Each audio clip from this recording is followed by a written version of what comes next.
Ya puji Tuhan, shalom saudara-saudara kekasih di dalam Tuhan. Bagaimana kabarnya pada hari ini? Semuanya luar biasa, amin. Mari sama-sama kita bangkit berdiri, kita ajak seluruh keluarga kita sama-sama kita menyembah nama Tuhan.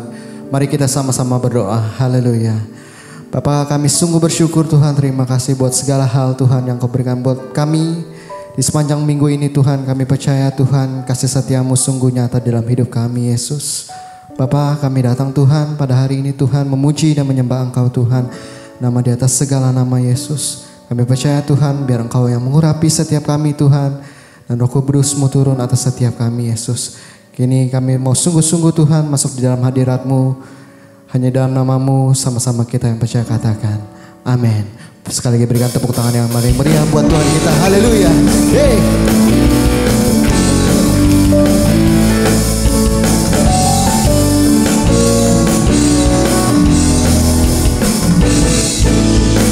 Karyamu mempesonaku, Kau angkatku dari gelap, kasih tulus memberi warna. Kau buang semua gelisah, Kau beriku sukacita, Kau buatku selalu tertawa. Kau taruh lagu baru dalam hatiku, mulutku bersorak memuji nama-Mu. Hey! Dari hatiku mengalir pujian bagi-Mu, oh sukacita, Roh-Mu hadir di sini, dan ku menari memuji di hadapan-Mu Yesus. Sukacita, Roh-Mu hadir di sini. Yang mari saya sama-sama katakan amin. Yeah, yeah, yeah. Karyamu mempesonaku, Kau angkatku dari gelap, kasih tulus memberi warna. Kau buang semua gelisah, Kau buang semua gelisah, Kau beriku sukacita, Kau buatku selalu tertawa. angkat tanganmu nyatakan Lagu baru dalam hatiku, mulutku bersorak memuji nama-Mu. Dari hatiku mengalir pujian bagi-Mu, oh sukacita, Roh-Mu hadir di sini, dan ku menari memuji di hadapan-Mu Yesus. Sukacita, Roh-Mu hadir di sini.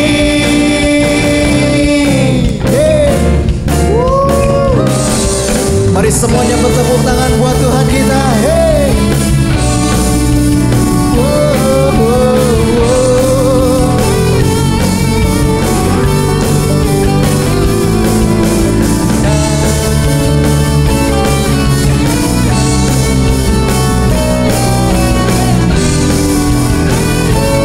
Sama-sama nyanyikan. La la la la la la la la la la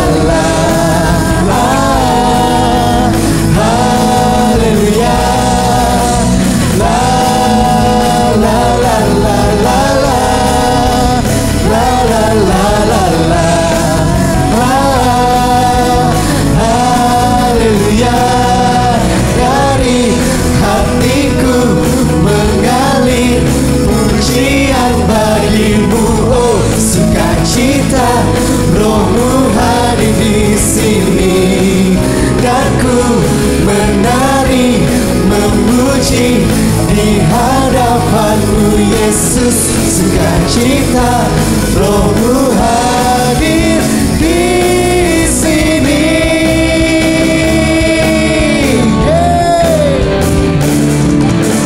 La la la la la la la la la la la.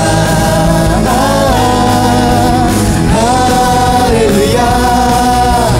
La la la la la la la la la la la. Roh-Mu hadir di sini. Yang merasakan sukacita daripada Tuhan, berikan sorak-sorai. Haleluya.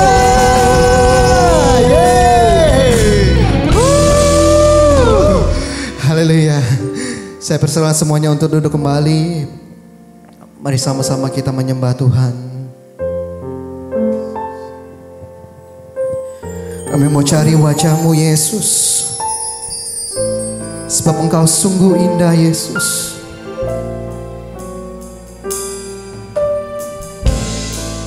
Engkau Allah yang penuh kasih dan sayang. Engkaulah Tuhan kami Yesus. Cari wajah-Mu, temukan kasih-Mu. Kau bukan Tuhan yang jauh dariku.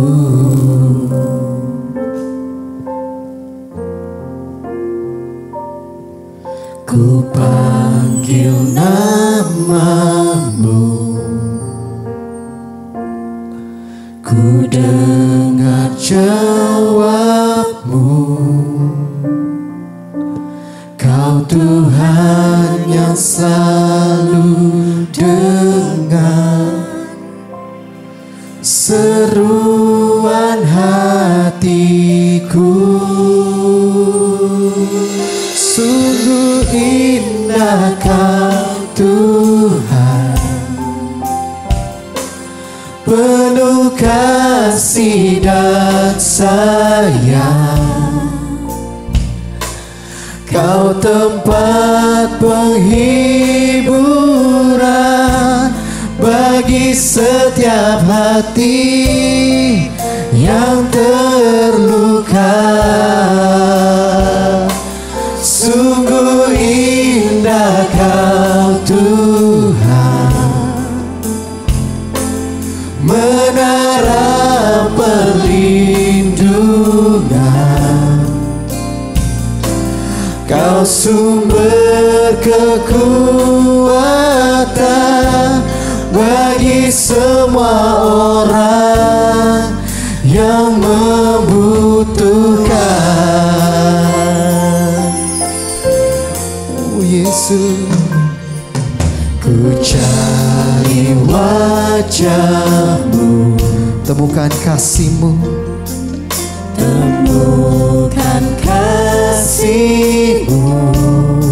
Kau Tuhan, Kau bukan Tuhan yang jauh dariku. Kami panggil nama-Mu Yesus, ku panggil nama-Mu, ku dengar jawab-Mu. Kau Tuhan yang selalu dengar seruan hatiku. Sungguh indah Kau Tuhan, penuh kasih dan sayang. Kau tempat penghiburan bagi setiap hati yang terluka. Sungguh indah Kau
Puji nama Tuhan, sahabat IHK, jemaat IHK dimanapun Anda berada, kita sudah menyembah Tuhan, kita sudah memuji Tuhan.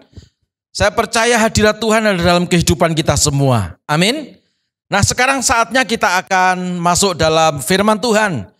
Saya undang semuanya bangkit berdiri. Haleluya, puji Tuhan.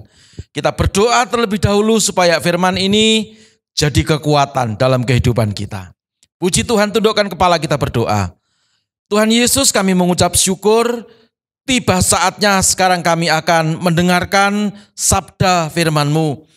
Tuhan, urapi hamba-Mu yang menyampaikan, juga berkati setiap umat-Mu yang tidak hanya menjadi penonton, tetapi ikut terlibat di dalam mendengarkan firman-Mu ini, sebab kami semua membuka telinga kami semua untuk mendengar kebenaran firman-Mu dan menyimpan firman ini dalam hati kami Tuhan.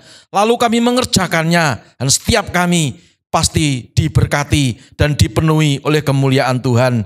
Terima kasih Bapa di surga. Demi nama Yesus Tuhan kami berdoa. Haleluya, sama-sama berkata, amin. Puji Tuhan. Sekali lagi shalom saudara-saudara. Nah, kita akan melanjutkan tema di bulan September ini, yaitu hasil inovasi. Nah, tapi kesempatan ini saudara saya akan memberikan satu judul, subtema, yaitu tentang selalu menang di dalam pergumulan. Ada kata selalu, ya. Nah, ada kata pergumulan, ada kata menang. Nah, ini sesuatu yang luar biasa. Kenapa ada kata selalu menang dalam pergumulan? Ya, karena di dalam dunia ini selagi kita masih hidup, mesti selalu ada pergumulan, saudara ya. Nah, karena itu kita harus selalu menang. Ya, karena ini hasil daripada inovasi membuat kita selalu menang terhadap pergumulan. Yang mau menang, lambaikan tangan dan berikan tepuk tanganmu yang paling meriah untuk Tuhan kita yang dahsyat. Haleluya. Nah, saudara-saudara, dengan banyaknya pergumulan dan persoalan yang ada di tengah-tengah dunia ini, mungkin kita bertanya-tanya, kenapa ya kok selalu ada pergumulan? Kenapa ya kok selalu ada masalah? Kenapa ya kok selalu ada persoalan? Mungkin saudara-saudara sedang berpikir di dalam hatimu, ya mungkin lihat di tayangan-tayangan YouTube para hamba-hamba Tuhan yang hebat, lalu Anda bertanya di dalam hati, oh kalau Bapak Pendeta ini tidak memiliki persoalan, khotbahnya bagus, lightingnya bagus, sajiannya bagus. Saya mau memberitahu saudara, selama kita masih hidup, siapapun Anda, saudara-saudara ya, pasti ada pergumulan hidup. Tidak ada orang yang tidak memiliki pergumulan, kecuali meninggalkan dunia ini, saudara-saudara ya. Nah, itu semua disebabkan karena apa? Ya, itu semua disebabkan karena dosa, saudara. Saudara mesti ingat bagaimana pada waktu Tuhan menciptakan Adam dan Hawa di Taman Eden, ya. Awalnya enggak ada persoalan karena tidak ada dosa di sana. Tetapi begitu ada dosa, lalu kemudian diusir Adam dan Hawa, ya tinggal di dunia dan kita menjadi keturunan-keturunannya. Apa yang terjadi? Karena dunia ini sudah dikutuk oleh Tuhan, maka yang terjadi adalah persoalan, yang terjadi adalah masalah, yang terjadi adalah pergumulan. Ya, saudara-saudara, ada yang dulu memikirkan, oh seandainya saya masih di Firdaus, ada di Taman Eden, mungkin manusia tidak mati. Ya, saya mau katakan iya, karena Tuhan menciptakan manusia itu pada awalnya tidak ada kematian. Dan hanya dosa yang membuat kematian. Saudara-saudara ya, bukan hanya itu, ada sakit penyakit, ada kemiskinan, ada kebodohan, keterikatan kepada dosa, hawa nafsu, keserakahan, kutuk, ya, dan seterusnya. Ada lagi juga persoalan-persoalan pergumulan tentang keluarga.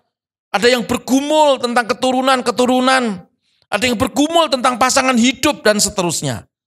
Rasul Paulus mengakui tentang hal ini, saudara-saudara ya. Nah, kalau Anda membaca di dalam Roma pasal yang ke-7, ya, Roma pasal yang ke-7 ayat yang ke-14 sampai 25. Saya tidak membacakan semuanya, tapi saya akan membacakan beberapa saja. Roma pasal yang ke-7 ayat yang ke-14, Alkitab berkata, sebab kita tahu bahwa hukum Taurat adalah rohani.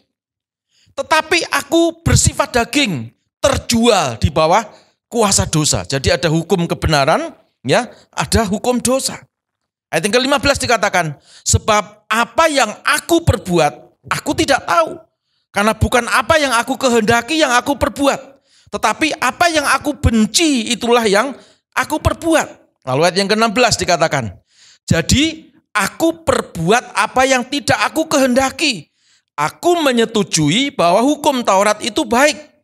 Kalau demikian bukan lagi aku yang memperbuatnya, tetapi dosa yang ada di dalam aku. Ayat yang ke-18. Sebab aku tahu bahwa di dalam aku, yaitu dalam aku sebagai manusia. Ya, kita manusia masih terikat, ya, masih ada dosa, saudara ya. Tidak ada sesuatu yang baik, sebab kehendak memang ada dalam aku, tetapi bukan hal yang berbuat apa yang baik. Ya, saudara-saudara perhatikan. Ini adalah keluh kesah, ya, atau apa yang diungkapkan oleh Rasul Paulus menegaskan bahwa di dunia ini ada banyak pergumulan. Tuhan memberikan hukum kebenaran, ya, di dalam firman-Nya. Tetapi ada hukum lain, ya, di tengah-tengah dunia ini, dan Rasul Paulus mencatat itu juga ada di dalam kehidupan Rasul Paulus. Ayat yang ke-21 dari Roma 7, ya, dikatakan, demikianlah aku dapati hukum ini. Jika aku menghendaki berbuat apa yang baik, yang jahat itu ada padaku. Jadi selalu ada confuse, selalu ada pertentangan, ya, di dalam kehidupan manusia. Nah, itu merupakan hal yang harus digumulkan. Itu pergumulan. Tetapi kalau saudara melihat terus dari ayat-ayat selanjutnya dari Roma pasal yang ke-7 ini, ya, saya sangat tertarik pada ayat yang ke-25. Ya, Alkitab berkata, syukur kepada Allah. Kata syukur itu, ya, puji Tuhan. Kata puji Tuhan itu dia tidak bersungut-sungut, ya. Kenapa Rasul Paulus tidak bersungut-sungut? Ya, sebab dia mengerti Yesus Kristus telah membuat segala hukum dosa bagi orang-orang yang percaya kepada Tuhan sudah diselesaikan di atas kayu salib. Sehingga tidak lagi dosa berkuasa atas orang yang percaya kepada Kristus itu, perhatikan, ya. Tetapi orang ini yang sudah percaya kepada Yesus Kristus sebagai Tuhan dan Juru Selamat, sudah dosa, kutuk, ya, ikatan dengan roh-roh jahat yang diwariskan dari leluhur, kutuk Taman Eden, sudah dipatahkan, sudah diputuskan dalam nama Tuhan Yesus Kristus. Kita mengenakan namanya satu hukum, yaitu hukum kasih karunia. Namun demikian, kita tidak ada di Eden hari ini. Kita masih ada di tengah-tengah dunia. Artinya apa? Dunia masih bisa mengintervensi kita. Dunia masih bisa mempengaruhi iman kita. Karena itu tadi judulnya mengatakan bahwa saudara-saudara kita harus selalu menang di dalam pergumulan ini. Kenapa ada kata selalu? Karena pergumulan itu juga selalu datang kepada semua orang yang walaupun orang itu adalah orang yang sudah percaya kepada Tuhan Yesus sekalipun. Ya. Nah, saudara-saudara, saya menggarisbawahi ini supaya kita semuanya mengerti. Janganlah kita menjadi orang Kristen yang dininabobokkan oleh berbagai macam pengajaran yang menyesatkan kita. Seolah-olah kalau sudah jadi Kristen, lalu tidak ada masalah. Seolah-olah kalau sudah percaya kepada Tuhan Yesus, lalu nggak ada persoalan, saudara-saudara ya. Saya mau berkata, selalu dan masih ada persoalan. Tetapi yang membedakan kita, ya, dengan orang yang di luar Tuhan adalah pada waktu pencobaan pergumulan itu datang dalam kehidupan kita sebagai orang yang percaya, Tuhan selalu memberikan kepada kita kemenangan yang besar. Berikan tepuk tanganmu yang paling meriah untuk Tuhan kita yang dahsyat. Ya, kalau tadi pada pembukaan khotbah saya berkata bahwa pergumulan itu isinya apa? Ya, sudah saya sebutkan tadi ada sakit penyakit, ada kemiskinan, ada kebodohan, ada keterikatan dengan dosa sebab tidak mau dilepaskan. Ya, sudah Kristen, sudah dibaptis, sudah melayani Tuhan sekalipun, itu bukan jaminan. Ketika Anda masih mengikatkan diri kepada dosa, maka ada hukum yang berlaku atas hidupmu, ya, yaitu hukum yang mengikat Anda, yaitu hukum dosa. Ya, Sehingga apa? Kita tidak akan pernah menang menghadapi pergumulan-pergumulan hidup di tengah-tengah dunia ini. Katakan bersama-sama, itu bukan saya. Amin. Saudara-saudara, dalam hal ini saya juga mau mengajak kita semuanya. Nah, kalau begitu, ya apakah kita harus menyerah karena kita masih ada di tengah-tengah dunia?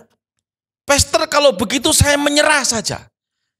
Perhatikan saudara-saudara, Tuhan yang kita sembah tidak ngajari kita menyerah dengan keadaan. Tetapi kita berserah kepada Tuhan.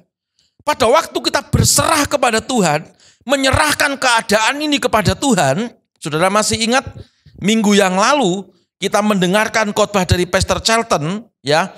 Judulnya adalah apa? Intervensi ilahi, ya. Itu bahasa Indonesianya apa intervensi ilahi itu? Intervensi ilahi itu adalah campur tangan ilahi, saudara-saudara ya. Kenapa Tuhan perlu campur tangan? Ini adalah hasil daripada inovasi. Hasil daripada inovasi adalah Tuhan campur tangan. Campur tangannya secara ilahi di dalam kehidupan kita anak-anak Tuhan. Kenapa perlu Tuhan campur tangan? Karena Tuhan tahu kemampuan kita terbatas. Tuhan paham bahwa kita ini semuanya terbatas. Umur kita terbatas, uang kita terbatas, kemampuan kita terbatas, kekuatan kita terbatas. Kalau kita menghadapi pergumulan yang selalu datang dalam kehidupan kita, sementara kita hadapi dengan kekuatan kita sendiri, maka kita menjadi orang yang letih lesu dan berbeban berat. Tetapi kalau kita mengizinkan Tuhan berkarya, Tuhan mengintervensi hidup kita, dalam rangka kita menghadapi persoalan, saudara-saudara, maka Alkitab berkata, Tuhan akan memberikan kepada kita kemenangan, bahkan dikatakan lebih daripada pemenang. Berikan sekali lagi tepuk tanganmu yang paling meriah untuk Tuhan kita yang dahsyat. Ya, jadi kita tidak boleh menyerah. Kita sudah belajar sampai bulan September ini tentang inovasi, the year of innovation tahun 2021 ini. Saudara-saudara, jangan sampai begitu saja kita tidak mengerti apa-apa. Jangan sampai begitu saja berlalu dengan percuma, saudara-saudara ya. Dan kita sekarang sedang belajar bagaimana supaya hasil inovasi itu memberikan kepada kita setiap kali kita menghadapi pergumulan. Bukan pergumulan yang meluluh lantakkan kehidupan kita, tetapi kita yang menghancurkan pergumulan kita. Kita yang menjadi pemenang, bahkan lebih daripada pemenang. Berikan tepuk tanganmu yang paling meriah untuk Tuhan kita yang dahsyat. Amin. Ada salah satu penemu bola lampu, ya, bukan salah satu, memang dia yang menemukan. Namanya Thomas Alva Edison. Pada waktu itu memang tidak terlalu banyak dijelaskan kenapa dia menemukan bola lampu listrik. Tetapi semua orang tahu bahwa dulu belum ada bola lampu listrik, saudara-saudara ya. Artinya mungkin dulu dengan konvensional, ya mungkin dengan lampu tempel, mungkin dengan obor dalam kalau ada di dalam kegelapan malam hari tentunya. Ya, mungkin dengan lilin, saudara-saudara ya. Tapi ada seseorang yang terus berinovasi, mengadakan observasi, lalu menyelidiki, ya, bahkan dikatakan ini kamu gila. Di sekolah ya dikenal Thomas Alva Edison itu katanya orang yang tolol, orang yang bodoh katanya. Tapi yang mengejutkan buat saya, dia memiliki sebuah kata-kata, saudara-saudara ya. Kata-katanya seperti ini, saya tidak gagal. Saya hanya menemukan 10.000 cara yang tidak dimengerti oleh orang-orang. Bahkan mereka tidak bisa memakai cara yang saya temukan ini. Ya, luar biasa. Ada banyak orang yang sudah diberi cara oleh Tuhan dalam menghadapi pergumulan ini. Seharusnya menjadi lampu ya listrik yang menerangi dunia ini. Tetapi kalau nggak ngerti caranya, tetap tinggal di dalam keterpurukan. Tetap tinggal di dalam pergumulan. Bahkan salah sangka sama Tuhan. Ya, salah mengerti sama Tuhan. Saudara-saudara ya. Tapi Thomas Alva Edison ya, itu merupakan orang yang benar-benar menginspirasi semua orang. Walaupun dia mengalami tantangan, walaupun dia mengalami persoalan, dia menghadapi pergumulan, dibilang orang yang sakit jiwa, dibilang orang yang tidak seperti anak-anak pada umumnya, ya, dibilang stres dan seterusnya. saudara-saudara, hasil karya dia diakui oleh orang sampai hari ini. Ya, bahkan saya khotbah ini, ya, saya juga memakai bola lampu listrik, ya, yang dia temukan, saudara-saudara ya. Haleluya, saya tidak kenal dia, saya tidak mengerti dia. Dia bukan sahabat saya, dia bukan family saya, tetapi hasil karyanya dunia mengakuinya. Saudara-saudara, kita belajar, ya, bagaimana kehidupan kita ini. Mari jangan menjadi orang yang mudah menyerah. Jangan menjadi orang yang tidak mengerti tentang keadaan ini. Ya, jangan menjadi orang yang menyesali pergumulan. Jangan menjadi orang yang menyalahkan semua keadaan ini. Tapi mari kita berinovasi, lalu kita memakai standar ilahi seperti beberapa waktu yang lalu kita sudah belajar tentang itu semuanya. Dan hari ini kita akan praktek, ya, bagaimana supaya kita selalu menang, ya, dalam kita menghadapi pergumulan yang selalu datang dalam kehidupan kita ini. Saudara-saudara, saya ingat apa yang dilakukan oleh Tuhan Yesus. Dan ini merupakan satu ayat yang akan kita bahas saat ini. Ya, saya akan bersama dengan saudara membaca. Mari kalau di rumah ada Alkitab, saudara buka Alkitabmu. Kalau saudara mau simple, lihat di layar monitor. Ya, nah pergumulan itu selalu dialami oleh semua orang. Ya, yang masih hidup. Tuhan Yesus waktu itu juga ngalami, saudara-saudara ya. Kalau tidak percaya, mari kita akan membaca di dalam Matius pasal yang keempat. Ayat 1 sampai yang ke-11. Matius 4, ayat 1 sampai yang ke-11. Saudara-saudara, perikopnya berjudul percobaan di padang gurun. Ya, nah ini saudara mesti tahu ya, ini percobaan itu diizinkan ya oleh Tuhan. Tapi Tuhan tidak pernah mencobai umatnya, tapi mengizinkan pencobaan. Sebab setan yang mencobai, kalau Tuhan itu nguji, saudara-saudara ya. Haleluya, nanti kita akan lihat kenapa itu diizinkan Tuhan. Matius 4 ayat 1 sampai yang ke-11.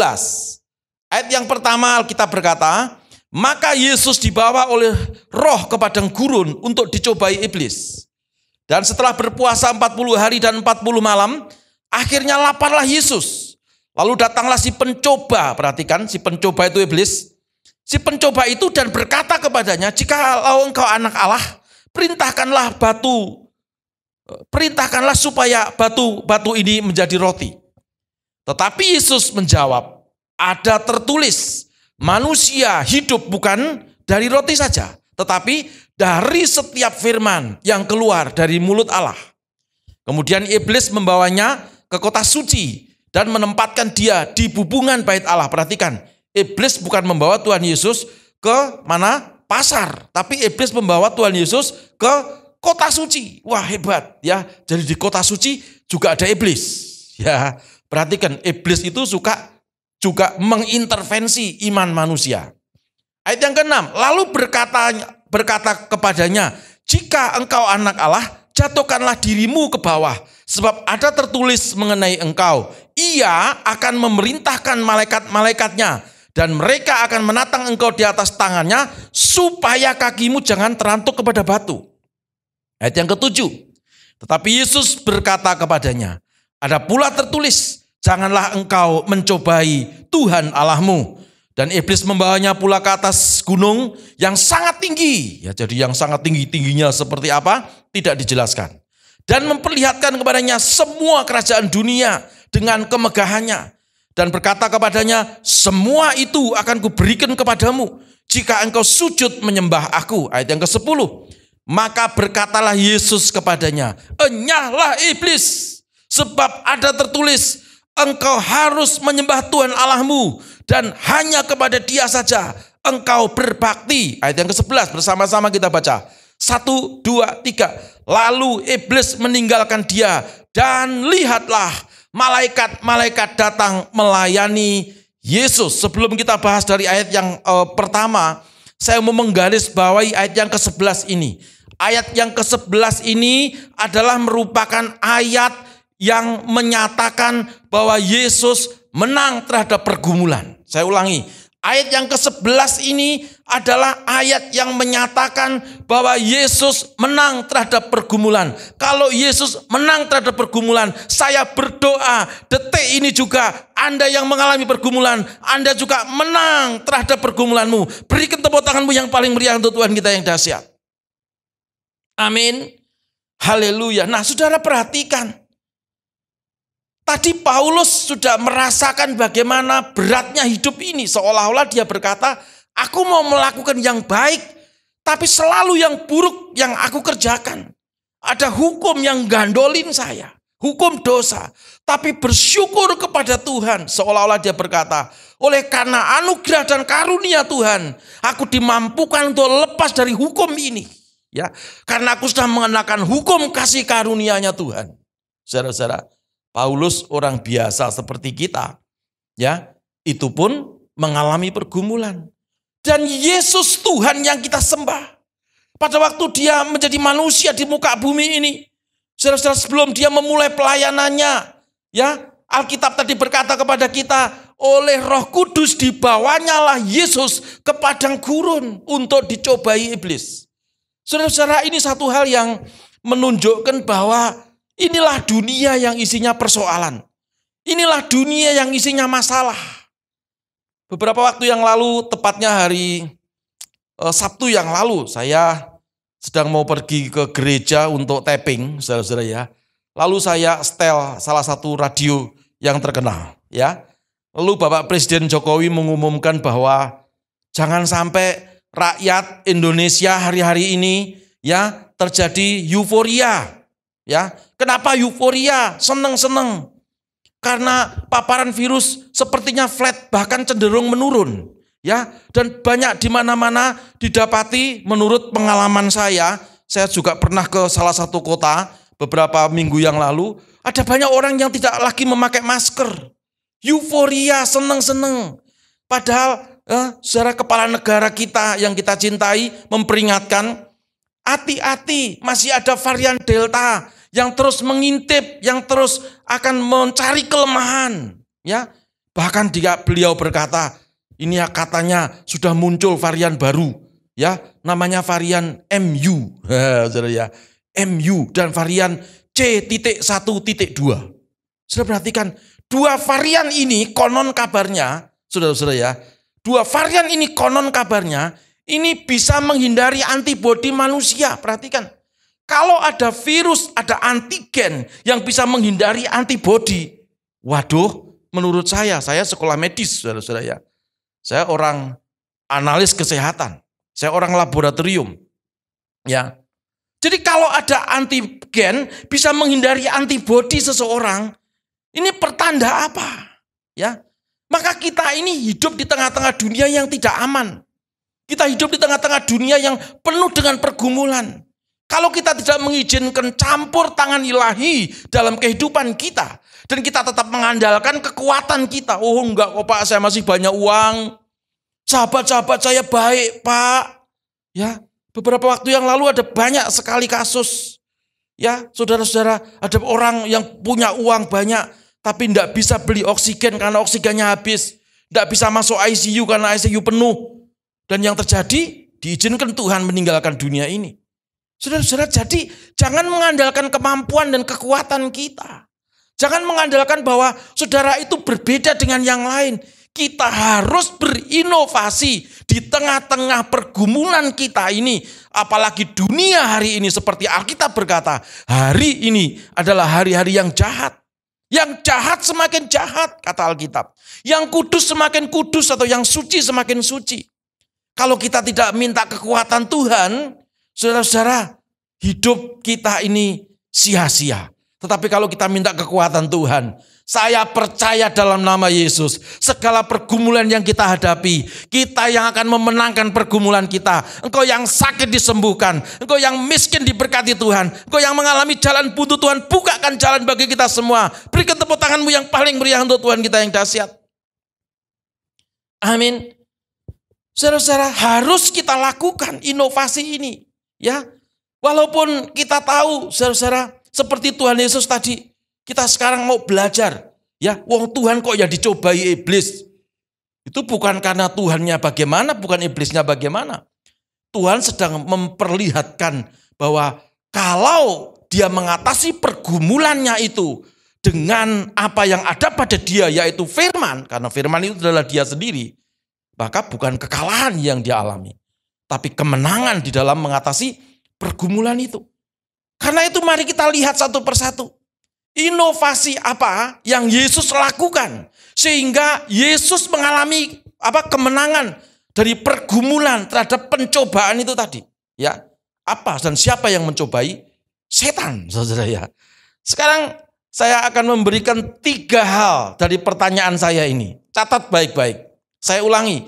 Inovasi apa yang Yesus lakukan sehingga Tuhan Yesus mampu atau dia menang dari pergumulan ya yang diberikan iblis ya pada waktu di padang gurun. Ada 3 hal yang merupakan jawaban dari pertanyaan kita hari ini. Yang pertama adalah Tuhan rela melewati ujian. Ya, perhatikan. Saya mau jelaskan dulu, ujian itu datang dari Tuhan. Tetapi pencobaan itu datang dari setan, ya. Tuhan tidak mencobai. Jonathan Prawira sudah bikin lagu. Kau tak pernah mencobai lebih dari kekuatanku. Jadi Tuhan tidak pernah mencobai kita. Dia mengizinkan pencobaan itu datang. Dia izinkan. Seperti kasusnya Ayub, saudara ya. Tetapi yang mencobai itu bukan pribadi Tuhan. Yang mencobai itu setan, saudara ya. Tetapi kalau Tuhan, dia menguji. Katakan sama-sama menguji. Amin. Untuk apa diuji? Supaya Anda lulus. Supaya kita naik kelas, ya. Kita nanti akan membahas itu pada poin berikutnya. Tapi perhatikan yang pertama, ya. Inovasi apa yang Yesus lakukan sehingga Tuhan Yesus menghasilkan kemenangan, menang terhadap pergumulannya. Yang pertama tadi adalah Tuhan Yesus rela melewati ujian, saudara ya. Di mana ujiannya? Pada Matius yang pasal yang keempat, ayat yang pertama. Ya, Alkitab berkata, maka Yesus dibawa oleh roh. Roh ini huruf besar, bukan roh R kecil. Ya, kalau R kecil bisa roh iblis, bisa roh manusia. Ini R besar artinya apa? Roh Kudus atau rohnya Allah, roh Bapa. Ya, ke padang gurun untuk dicobai, perhatikan. Yang mencobai bukan Tuhan, yang mencobai iblis. Ya, jadi Tuhan Yesus yang adalah Tuhan, tapi karena waktu itu dia mengosongkan dirinya, dia sebagai manusia biasa, memberikan teladan kepada kita, saudara-saudara ya. Dan dikatakan, saudara-saudara ya, bahwa Tuhan Yesus rela melewati ujian. Buktinya, dia dibawa oleh Roh Kudus itu ke padang gurun untuk bukan dijamu oleh Roh Kudus. Seperti ayat yang ke-11, pasal yang keempat tadi. Lalu iblis meninggalkan Tuhan Yesus, dan lihatlah malaikat-malaikat menjamu atau melayani Tuhan Yesus. Setelah Tuhan Yesus menang menghadapi pencobaan, maka datanglah malaikat-malaikat menjamu, menservis. Wah, puasa 40 hari 40 malam tidak makan, tidak minum. Ya, puji Tuhan, dijamu oleh malaikat. Kok bisa? Lah itu Tuhan. Kalau Anda mau dijamu malaikat, ya haleluya, saudara-saudara ya. Dijamu orang saja kita sudah bersyukur. Haleluya, puji Tuhan. Nah, kita belajar dari apa yang Yesus lakukan di poin pertama ini. Apakah kita juga rela melewati masa ujian yang Tuhan berikan? Saudara-saudara, apa sikap kita ketika Tuhan menguji kita? Saudara harus membedakan ya antara ujian ya dengan hasil dari sebuah dosa. Ya, itu namanya hukuman. Ada bedanya. Kalau ujian itu supaya kita naik kelas. Iman kita semakin dewasa. Ya.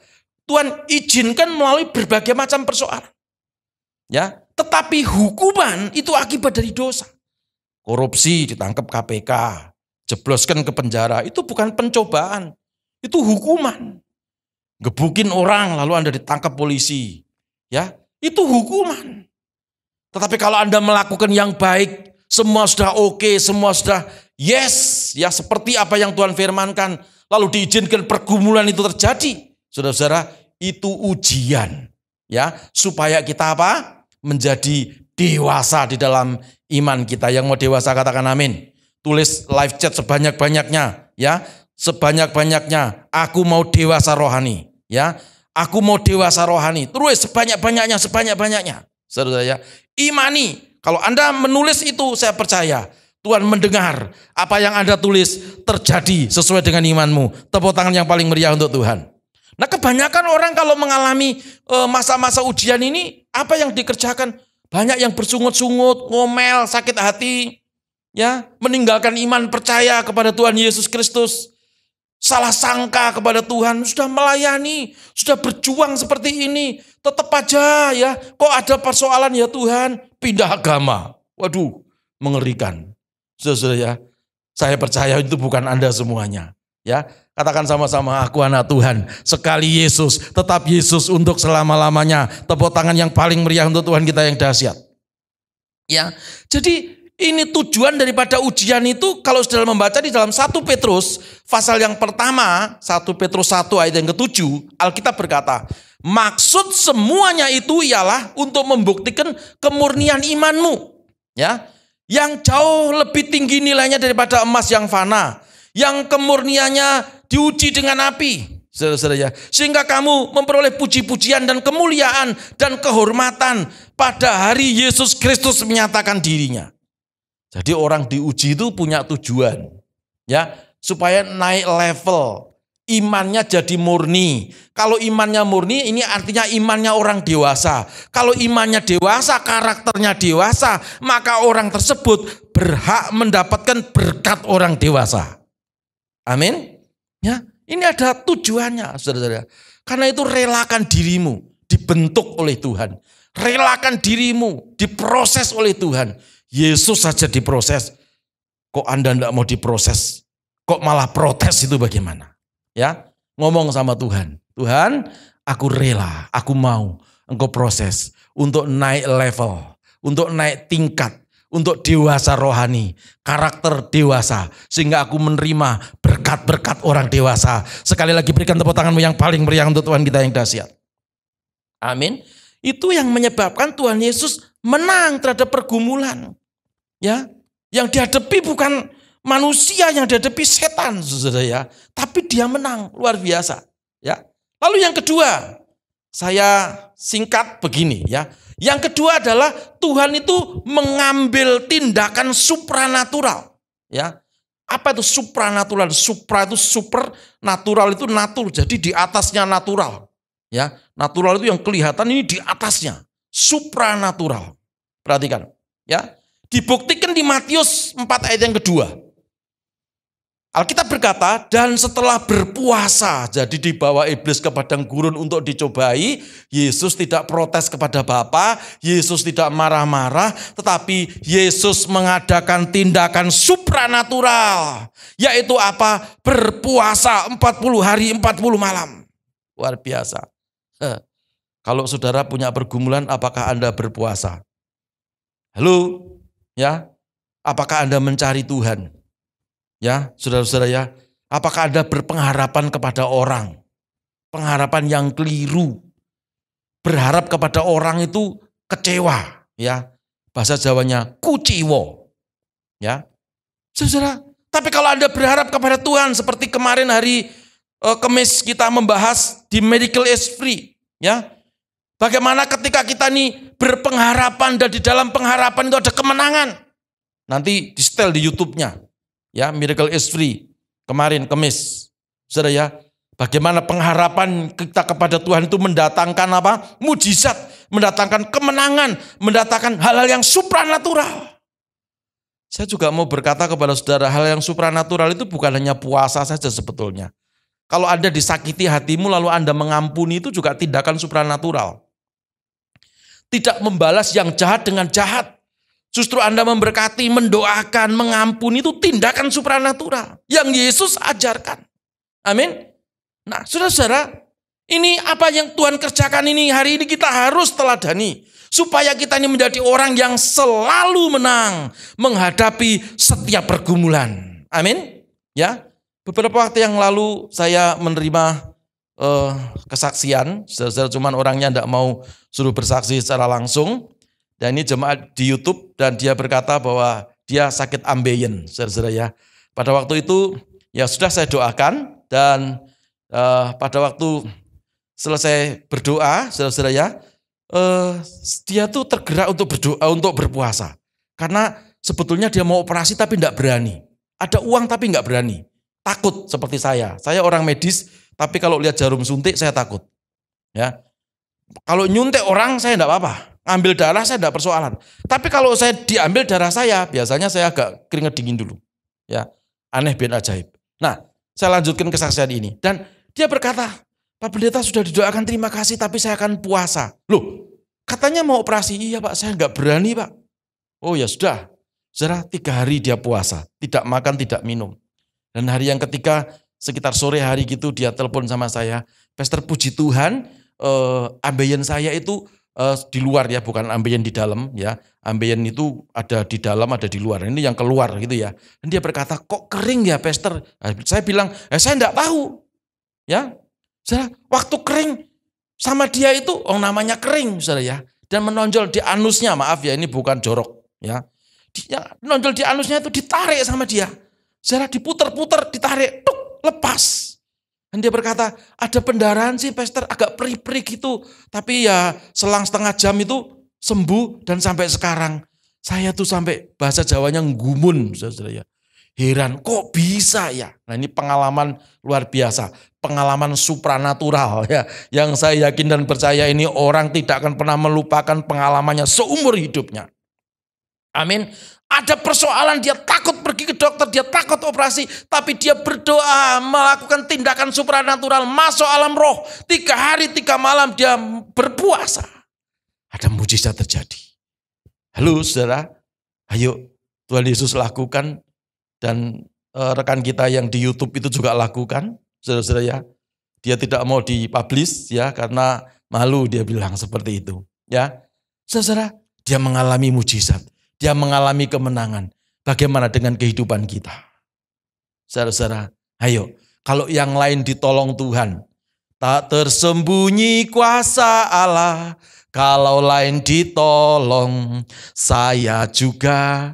Kalau yang lain ditolong, sekarang giliranmu ditolong Tuhan. Kalau yang lain diberkati, sekarang giliranmu diberkati Tuhan. Kalau yang lain bisa beli rumah, sekarang giliranmu beli rumah. Kalau yang lain punya pekerjaan, sekarang giliranmu dapat pekerjaan. Kalau yang lain segala doanya dijawab oleh Tuhan, detik ini doamu juga dijawab oleh Tuhan. Tepuk tangan yang paling meriah untuk Tuhan kita yang dahsyat.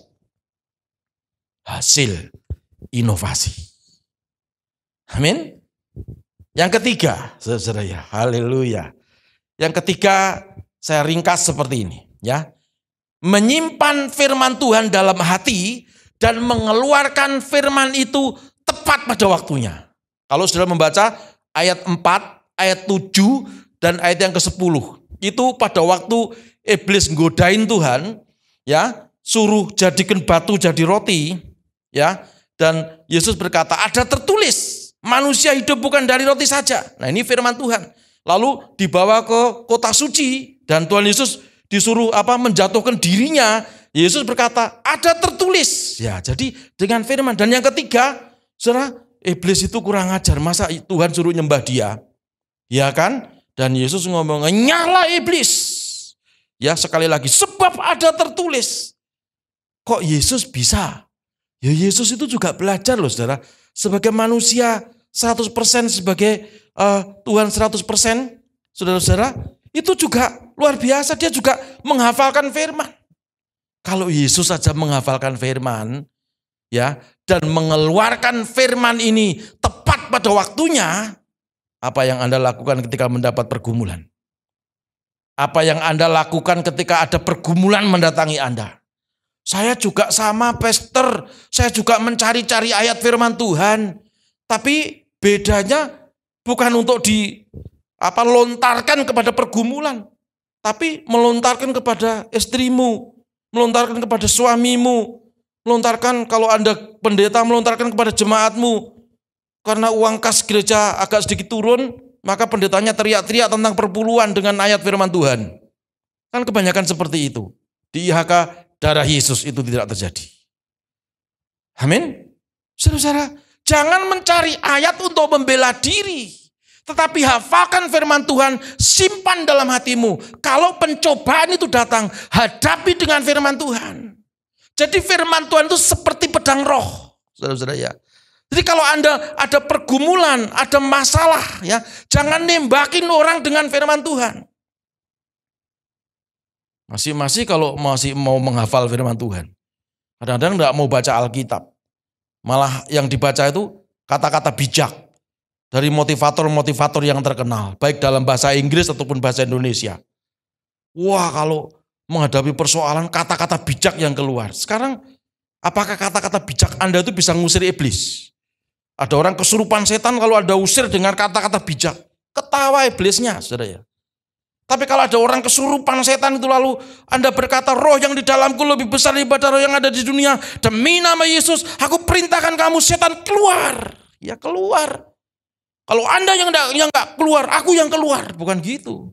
Ya, karena firman itu berkuasa, maka isi hidupmu dengan firman. Simpan firman itu dalam hati saudara semua. Pergunakan firman itu pada sasaran yang tepat, pada waktu yang tepat, pada saat yang tepat. Bukan untuk nembaki sesamamu. Amin. Bukan untuk nyindir sesamamu. Tapi untuk menghantam pergumulanmu.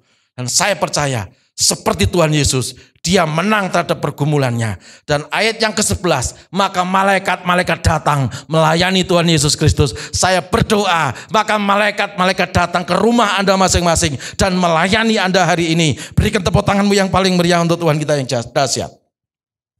Amin. Bagi yang sakit, sering harus ngomong dengan firman. 1 Petrus 2 ayat 24. Ia sendiri telah memikul dosaku di dalam tubuhnya di kayu salib, supaya aku yang telah mati terhadap dosa hidup untuk kebenaran, dan oleh bilur-bilurnya aku sudah sembuh. Itu harus dibaca. Sakit lagi, ngomong lagi. Sakit lagi, ngomong lagi. Lama-lama sakitnya bingung. Ini orang kok kayak gini, ya sudahlah, gua pergi aja deh. Amin. Tapi kalau sakit, aduh gimana ini? Ya gimana? Habis hidupmu. Amin. Yang diganggu setan bukan sedikit-sedikit, cari hamba Tuhan. Spesialis pelepasan. Ya, Lukas 10 ayat 19 berkata, sesungguhnya aku telah memberikan kuasa kepadamu untuk menginjak ular dan kalajengking, ya, dan menahan kekuatan musuh sehingga tidak ada yang membahayakan bagi kamu. Kalau tidak membahayakan tuh gimana? Ya enggak ada apa-apa, orang enggak berbahaya. Amin. Jadi jangan, setan. Sudah suatu hari saya pelayanan pelepasan, ya. Saudara, ini belum lama. Lalu karena virtual, ya sudah saya berdoa dalam nama Yesus. Ya, saya yakin itu orang kena mantra, ya. Selesai. Tapi waktu malam-malam kok ada yang aneh ya. Saya tidur kok gelisah. Lalu saya lihat istri saya sudah tidur nyenyak. Ini sekitar jam 2 pagi gitu. Lalu pintu kamar saya itu kok seperti didorong-dorong angin gitu, tapi anginnya aneh, ya. Jadi kayak diketuk dulu, terus tiupan angin, seperti diketuk, ditiupan. Nah, saya keluar. Waktu keluar saya melihat makhluk hitam, ya, tinggi besar, ya. Kalau anak-anak saya sudah ngerti, ya. Bapaknya itu suka lihat yang gitu-gitu, anak-anak saya sudah tahu. Istri saya juga sudah paham. Ya. Dan saya hanya ngomong gini, saya enggak teriak-teriak malam-malam, enggak. Saya hanya ngomong gini, orang namanya gelap kok mau mengalahkan terang itu. Apa ya bisa? Saya hanya ngomong gitu. Ya lalu apa yang terjadi? Seperti angin puting beliung, pergi. Ya, saya hanya ngomong gitu, belum ngomong firman. Ya, saya baru ngomong, wong gelap kok mau mengalahkan terang itu apa ya bisa? Gitu. Ya, loh kita ini kan anak-anak terang, hidup dalam terang Kristus. Iblis itu kan gelap. Mana bisa kegelapan mengalahkan terang? Terang yang harus mengalahkan kegelapan. Anda yang harus mengalahkan kuasa-kuasa kegelapan. Anda yang harus mengalahkan pergumulanmu. Dan Anda keluar menjadi pemenang. Tepuk tangan yang paling meriah untuk Tuhan kita yang dahsyat. Amin. Nah, 3 hal saya sudah bagikan hari ini. Mari kita praktekkan dalam kehidupan kita. Yang pertama tadi, rela melewati ujian untuk naik kelas. Ya, naik kelas dewasa rohani, dewasa karakter, dapat berkat orang dewasa. Ya, lalu ambil tindakan supranatural. Bukan hanya puasa, mengampuni, ya, mengasihi itu tindakan supranatural. Dan yang terakhir, yang ketiga, simpan firman di dalam hatimu dan keluarkan firman itu pada saat yang tepat, ya, pada musuh yang tepat, ya, pada waktu yang tepat. Amin. Ini yang Yesus alami dan kita akan mencontoh apa yang Yesus kerjakan ketika Tuhan Yesus menghadapi pergumulan di padang gurun. Mari bangkit berdiri bersama dengan saya. Haleluya, puji Tuhan. Kita tundukkan kepala, kita berdoa. Bapa, kami bersyukur, kami sudah mendengarkan kebenaran firman-Mu dan kami percaya kami juga mengalami kemenangan di dalam kami menghadapi setiap pergumulan kami, Tuhan. Kemenangan itu bukannya sekali tapi terus. Karena kami rela melewati ketika Engkau menguji, kami rela, Tuhan. Rela melewati ujian ini, Tuhan. Dan kami juga mau mengambil tindakan supranatural. Kami mau dekat dengan Tuhan, menjadi pelaku kebenaran firman Tuhan. Juga mau puasa, mau mengampuni musuh-musuh kami, mengampuni orang yang jahat kepada kami, melepaskan pengampunan, Tuhan, dan mengasihi sesama kami. Dan yang ketiga, ya Tuhan, beri kemampuan kami untuk kami terus membaca kebenaran firman-Mu. Bukan dunia yang masuk dalam hidup kami, tapi kami masuk ke dunia menjadi terang Kristus di tengah-tengah dunia ini. Terima kasih Tuhan, dan kami akan mengeluarkan firman itu untuk kami menghadapi pergumulan kami. Terima kasih Tuhan, kami mengucap syukur. Demi nama Tuhan Yesus Kristus kami sudah berdoa. Bersama dengan saya berkata, amin. Tuhan Yesus memberkati. Shalom jemaat Tuhan. Mari kita akan mendengarkan pengumuman untuk minggu ini. Setiap hari Selasa jam 19.30, Gereja IHK akan mengadakan GIC Family atau Grow in Christ. Grow in Christ adalah program cell group yang terbuka untuk semua jemaat IHK. Dan setiap hari Kamis, Gereja IHK akan mengadakan Miracle is Free yang merupakan program mujizat dan ini terbuka untuk semua yang mau mengalami mujizat dan lawatan Tuhan. Sekian untuk pengumuman minggu ini. Sekarang waktunya untuk memberikan persembahan dan perpuluhan. Saudara dapat memberikan persembahan dan perpuluhan melalui QR Code dan nomor rekening yang ada di layar Anda. Aku diberkati, aku dilimpahi atas sempurna. Mari kita bersatu dalam doa. Bapa yang baik, Bapa di surga, Tuhan Yesus, terima kasih kami sudah mendengarkan firman-Mu, Tuhan. Sekarang waktunya untuk kami memberikan persembahan yang terbaik untuk-Mu. Tuhan berkati persembahan kami untuk kegiatan di gereja kami, Tuhan. Terima kasih, kami sudah mengucap syukur dan berdoa, haleluya, amin. Sampai jumpa minggu depan, Tuhan Yesus memberkati. Salam IHK.